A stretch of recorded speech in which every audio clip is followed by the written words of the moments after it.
창세기 10장 1절에서 5절까지 하겠습니다. 10장 1절로 5절 찍습니다. 노아의 아들 셈과 함과 야벳의 족보는 이러하니라. 홍수 후에 그들이 아들들을 낳았으니 야벳의 아들은 고멜과 마곡과 마대와 야완과 두발과 메섹과 디라스요. 고멜의 아들은 아스그나스와 리밧과 도갈마요. 야완의 아들은 엘리사와 달시스와 기띔과 도단임이라. 이들로부터 여러 나라 백성으로 나뉘어서 각기 언어와 종족과 나라대로 바닷가의 땅에 머물렀더라. 새로운 인류의 시작, 패역한 사람들에 대한 하나님의 심판에 이어서 구원받은 노아와 그의 아들들, 경건하고 의롭고 온전한 순종하는 사람 노아죠. 그러나 그도 술 취함으로 인해서 또 함의 그 어리석음, 부모를 공경하지 않고 경솔하고 아버지의 수치를 드러냄으로써 저주를 받게 되는 과정. 가정이 참 중요해요. 가정을 바르게 세우는 것이 얼마나 중요한가. 아담과 하와도 역시 아내의 역할을 제대로 못함으로써 무너지고, 그 아들 가인이 형제인 아벨을 죽이는 일로 인해서 범죄가 시작되고, 다 가정에서 시작되는 거예요. 새로운 인류인 노아의 아들들 역시 마찬가지네요. 이거는 아버지와의 아들과의 관계네. 아버지의 그 수치를 아들이 가리워주는 것이 아니라 들춰내고, 부모를 공경하지 못한 함, 저주를 받는 이런 일들이 벌어졌어요. 아담과 하와, 가인과 아벨이 형제 간의 어떤 죄로 시작됐다면, 노아, 새롭게 시작되는 노아의 가정은 아버지와 아들의 문제는 부모를 공경하지 못함으로 인해서 다가오는 결과였다. 그렇죠? 형제 우애, 가인과 아벨은, 노아와 함은 부모를 공경하지 못하는 것으로 인해서 죄가 들어왔다. 다 가정이네요. 가정에서부터 죄가 시작되는 거예요.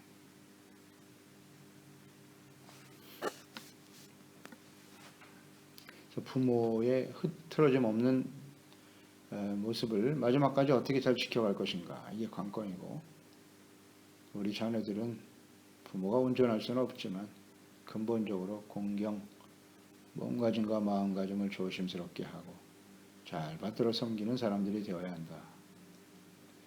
그 중에 이제 셈과 야벳은 그 공경하는 태도를 잘 보여줬죠. 그래서 복을 받게 되었더라. 이걸 묵상하게 됩니다. 노아의 세 아들들로 시작되는 새로운 인류의, 그들이 다시 새로운 인류의 조상이 되었는데요. 1절로 4절에 노아의 아들들 셈, 함, 야벳의 족보가 나와 있습니다. 하나님께서 이들에게도 아담과 같이 생육하고 번성하라, 땅에 충만하라는 복을 주셨죠. 후손이 번성하게 되었습니다. 그러면서 이제 새로운 인류가 형성이 되는 것인데요. 인류가 지금 다양하지만 그 근원을 쫓아가 보면 하나님께서 창조하신 하나님의 자녀들이라는 거죠. 같은 가족이에요. 가족. 엄밀히 말하면 사람과 동물은 다르죠. 원수가 진한 것이 아니고 하나님께서 그 형상대로 지으신 존귀한 사람들이다. 이 분명한 진리를 이걸 깨닫지를 못하고 말이죠. 계속 원숭이 연구만 하고 있으니 참 안타까워요. 성경이 이렇게 자명하게 나와 있는데 어찌 사람과 동물이 같단 말인가? 상식선에서 이렇게 보면 될 텐데.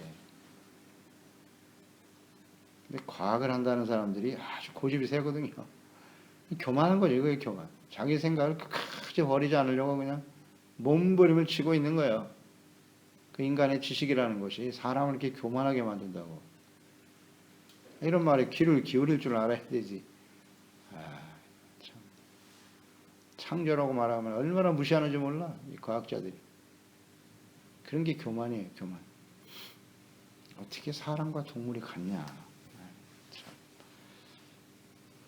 근원적으로 우리는 한 가족이다. 그래서 사람은 사람과 사람들, 민족이 다르고 언어가 다르지만 사람은 사람을 대하는 태도가 달라요. 동물을 대하는 태도와 사람을 대하는 태도가 다르잖아요. 같은 사람이니까. 인류애라고 하잖아요. 인류애. 동물은 사랑하면서 또 사람들은 사랑할 줄 몰라. 이것도 참 아이러니한 문제이기도 하지만 어쨌든 우리 모든 인류는 한 조상으로부터 나왔다. 그것이 이제 성경의 증거입니다. 근원적으로는 다 가족이다. 그 사도 바울이 아테네에 가서 아덴이죠. 아테네에서 복음을 전할 때 그 아테네에 많은 신들이 있었는데 그 신전에 가보니까 알지 못하는 신을 섬기는 제단이 있었음을 보았죠. 그래서 그들에게 너희들이 알지 못하는 신에 대해서 가르쳐 주마. 그래서 복음을 전하는데요. 사도행전 17장 25절 26절에 보면 또 무엇이 부족한 것처럼 사람의 손으로 섬김을 받으시는 것이 아니다. 그분은 이는 만민에게 생명과 호흡과 만물을 친히 주시는 이심이니라.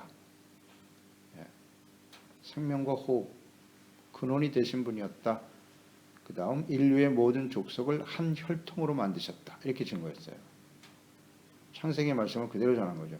인류의 모든 족속을 한 혈통으로 만드셨고 온 땅에 살게 하시고 그들의 연대를 정하시고 거주의 경계를 정하셨다. 이분이 하나님이시라. 그들의 연대를 정하셨고 모든 역사가 그분을 통해서 이어져 내려온 것이고 거주의 경계, 거주의 경계라고 하는 것은 5절 말씀과 연결이 되겠죠. 이들로부터 여러 나라 백성으로 나뉘어서 각기 언어와 종족과 나라대로 이렇게 되어 있거든요. 그러니까 그 경계라고 하는 것은 언어대로예요. 언어대로. 같은 언어를 쓰는 사람끼리 같은 종족끼리 모여서 살게 하셨다는 거예요. 말이 다르면 살 수가 없으니까 같이. 이것이 경계라고 보면 되겠죠. 2절에 야벳의 아들들 후손들이 나옵니다. 야벳은 확장이라는 뜻을 갖고 있다고 했죠. 그것처럼 아버지 노아로부터 야벳은 확장, 창대하게 될 것이다 라는 복을 받았어요. 야벳의 후손들은 대체로 지금의 흑해, 카스피해 이 지역에 걸쳐 살아요. 그러니까 유라시아 지방에 흩어져 사는 족속이 되었다는 거예요. 그의 아들 고멜, 그래서 고멜은 그 이름 자체가 끝이다, 마지막이다 이런 뜻 갖고 있는데요. 주로 터키예요. 우크라이나, 카스피해 이쪽이니까 우크라이나 지방 이쪽에 사는 족속이 되었다. 고멜의 아들들이 3절에 보면 아스그나스가 나오죠. 아스그나스는 대체적으로 게르만 민족의 조상이다. 이렇게 추정이 되는 거예요. 게르만 민족, 지금 독일이죠. 그래서 예레미야 51장 27절에 보면 땅에 깃발을 세우며 나라들 가운데서 나팔을 불어서 나라들을 동원시켜 그들을 치며 아라랏과 민니와 아스그나스 나라를 불러 모아 그들을 치며 이렇게 나와 있어요. 이 성경 전체에 이 창세기에 나와 있는 이 민족들이 계속 이어집니다. 계속 이어져요.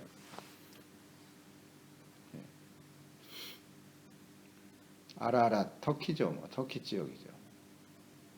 주변에 있는 나라들이에요. 아스케나스도 여기 나오고요.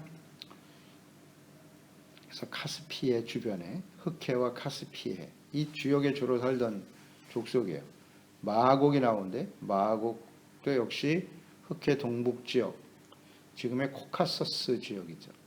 코카서스 지역이면 그 주변에 나라들이 아르메니아, 조지아, 아제르바이잔 이런 나라들이에요. 이런 나라들은 다 옛날에 구러시아에 속한 나라들이죠. 흑해 주변이 다 러시아니까요.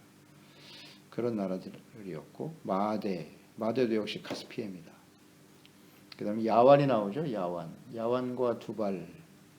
야완은 헬라인의 조상이라고 보는 거죠. 헬라, 그리스의 조상이다 이렇게 보는 거고요. 두발 역시 티그리스나 유프라테스 강 상류 지역, 흑해 지역입니다. 러시아에 속한 이런 족속들이고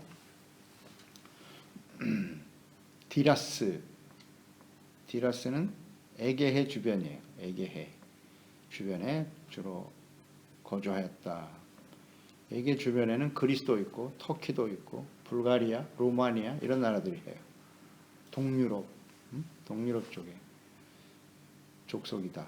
그다음 야벳의 아들 중에 달시스가 나오죠. 4절에 보면 야완의 아들들은 엘리사와 달시스요. 달시스가 어디냐? 기록에 보면 스페인의 달테수스, 즉 요나가 도망치려고 했던 다시스요.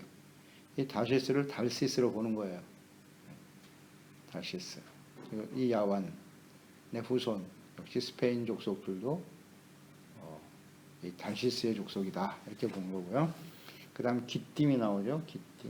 기띔도 성경에 많이 나오죠. 사이프러스 섬, 지중해 연안이죠. 연안에 살던 족속으로 성경에 자주 언급됩니다. 다니엘서 11장 30절에 이는 기띔의 배들이 이르러 그들을 칠 것임이니라. 다니엘서면은 바벨론 포로 시대잖아요.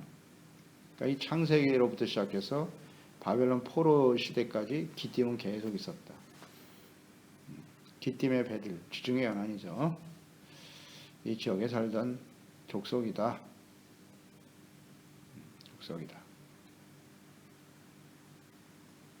그러니까 이들로부터 5절에 보면 이들로부터 여러 백성으로 나뉘어서 각기 언어와 종족과 나라대로 바닷가 땅에 머물렀다. 바닷가 땅이라고 나와 있잖아요. 그러니까 유럽이라고 하는 것이 대체적으로 보면 동유럽 쪽 이쪽에 보면 다 지중해 연안이죠. 그 다음 에게해 연안, 그 다음 카스피해, 흑해. 대부분 이 지역이에요. 유럽 지역. 바닷가에 머물렀다 그랬잖아요. 그러니까 거기 중심으로 살게 되었고, 그러면서 이제 점점 유럽 전역으로 확장되어져 갔다. 이렇게 보는 거예요. 야벳의 아들들이요. 야벳. 그래서 창대하게 되었다. 그랬거든요. 그러니까 이들도 굉장히 큰 문화를 이루게 되고, 여기서 언어와 종족대로 그랬거든요. 언어와 종족과 나라로 그래서 이제 언어가 중심이 되겠죠.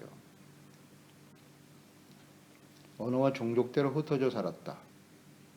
11장으로 넘어가면 왜 어떻게 해서 언어가 흩어졌는가? 그 자세한 내용이 나오죠. 하나님이 언어를 흩어버리셨단 말이죠. 그러니까 같은 말을 쓰는 사람들끼리 모여서 종족과 나라를 이루게 되었다.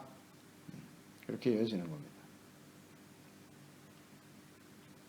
그래서 야벳의 이 후예들은 전체적으로 살펴보면 유럽, 인도까지도 포함이 돼요. 인도. 그 아리안족이잖아요. 인도가. 아리안족. 그러니까 유럽 사람들하고 좀 비슷하게 생겼죠. 인도가. 여기까지 이르는 지중해, 북서유럽, 북동유럽 이런 족들이 다 야벳의 후손들이다. 이렇게 보는 거예요. 야벳의 후손이다.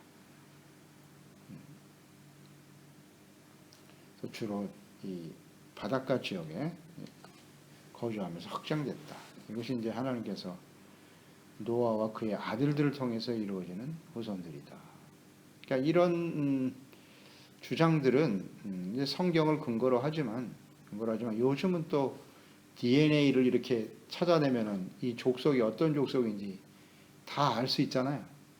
그래서 그거에 의해서 지금 다 확인이 되고 있는 거예요. DNA 검사를 하면 이 종족이 어떤 사람인가 다 나온다는 거예요. 다 나온다. 요즘 그런 과학이 발전했기 때문에 이 성경이 점점 인간의 그 지식을 통해서도 확인되어져 가는 과정이다. 이렇게 보는 거예요. 요새 뭐 유전자 검사하면 다 알잖아요. 친자 확인도 되듯이 요즘은 종족까지 연구가 된다는 거예요. 어떤 종족에 속하냐.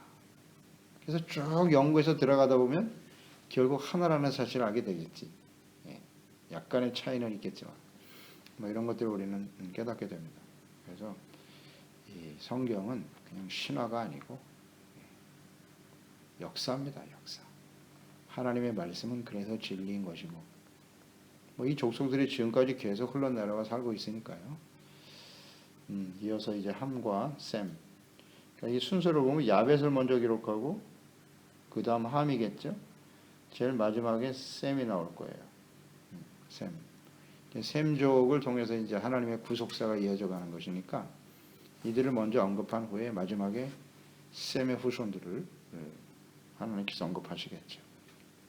그들을 통해서 어떻게 하나님의 그 구속사가 이어가게 되는가 이런 걸 생각하게 되는 거죠. 그러니까 하나님이 이렇게 택하시는 거 이건 뭐 주권적인 선택이지 우리가 뭐라고 할 수가 없는 거죠. 그 아들 중에 왜 셈의 후손들이 그건 하나님의 주권적인 선택이고 은혜입니다. 그에 합당한 삶을 살아가는 것이 중요하겠죠. 기도하겠습니다. 하나님 아버지 오늘도 주의 말씀을 듣습니다. 주께서 세상을 창조하시고 부패하고 패역한 사람들을 하나님께서 정리하시고 노아와 그의 아들들을 통하여 새로운 인류의 시작을 보여주십니다. 하나님의 기대는 하나님의 뜻은 분명하죠. 하나님의 형상대로 지음받은 사람들이 하나님을 알고 그 하나님을 경외하고 경건하게 주님의 말씀에 순종하는 의롭고 거룩한 하나님의 자녀와 백성으로 살아가기를 원하시는 거죠. 노아의 아들들, 노아의 그 실수하는 모습, 또 함의 어리석음 이런 것들을 봅니다. 그렇습니다. 사람은 완전하지 못해요. 완전하지 못하고 그렇기 때문에 항상 겸손해야 하는 것이고 주님의 말씀에 귀를 기울이고 내가 어떻게 행동해야 하는가, 어떻게 살아가야 하는가를 언제나 하나님과의 관계 속에서 찾아내고 또 순종함에 따르는 것이 매우 중요하다 하는 걸 깨닫게 됩니다. 결국 어리석은 부모를 공경하지 못한 함은 그의 후손들이 다 저주를 받게 되는데요. 이제 하나님께서 그 아들들에게 주신 노아를 통해서 주신 그 축복이 어떻게 그 후손들에게 이어져 내려가는가 하는 것을 보게 됩니다. 이것은 구체적인 역사고요. 인류의 역사죠. 이 하나님의 말씀과 뜻을 잘 이해하고 우리 자신과 또 우리 후손들에게 우리가 어떠한 영향을 미칠 것인가를 잘 깨닫고 교훈을 얻는 지혜로운 종들이 되게 하여 주세요. 그래서 우리 자녀손들은 야벳과 셈과 같이 부모를 잘 공경하여 하나님의 약속의 축복을 누리며 살아갈 수 있도록 은혜를 주시옵소서. 예수님의 이름으로 기도드리옵나이다. 아멘.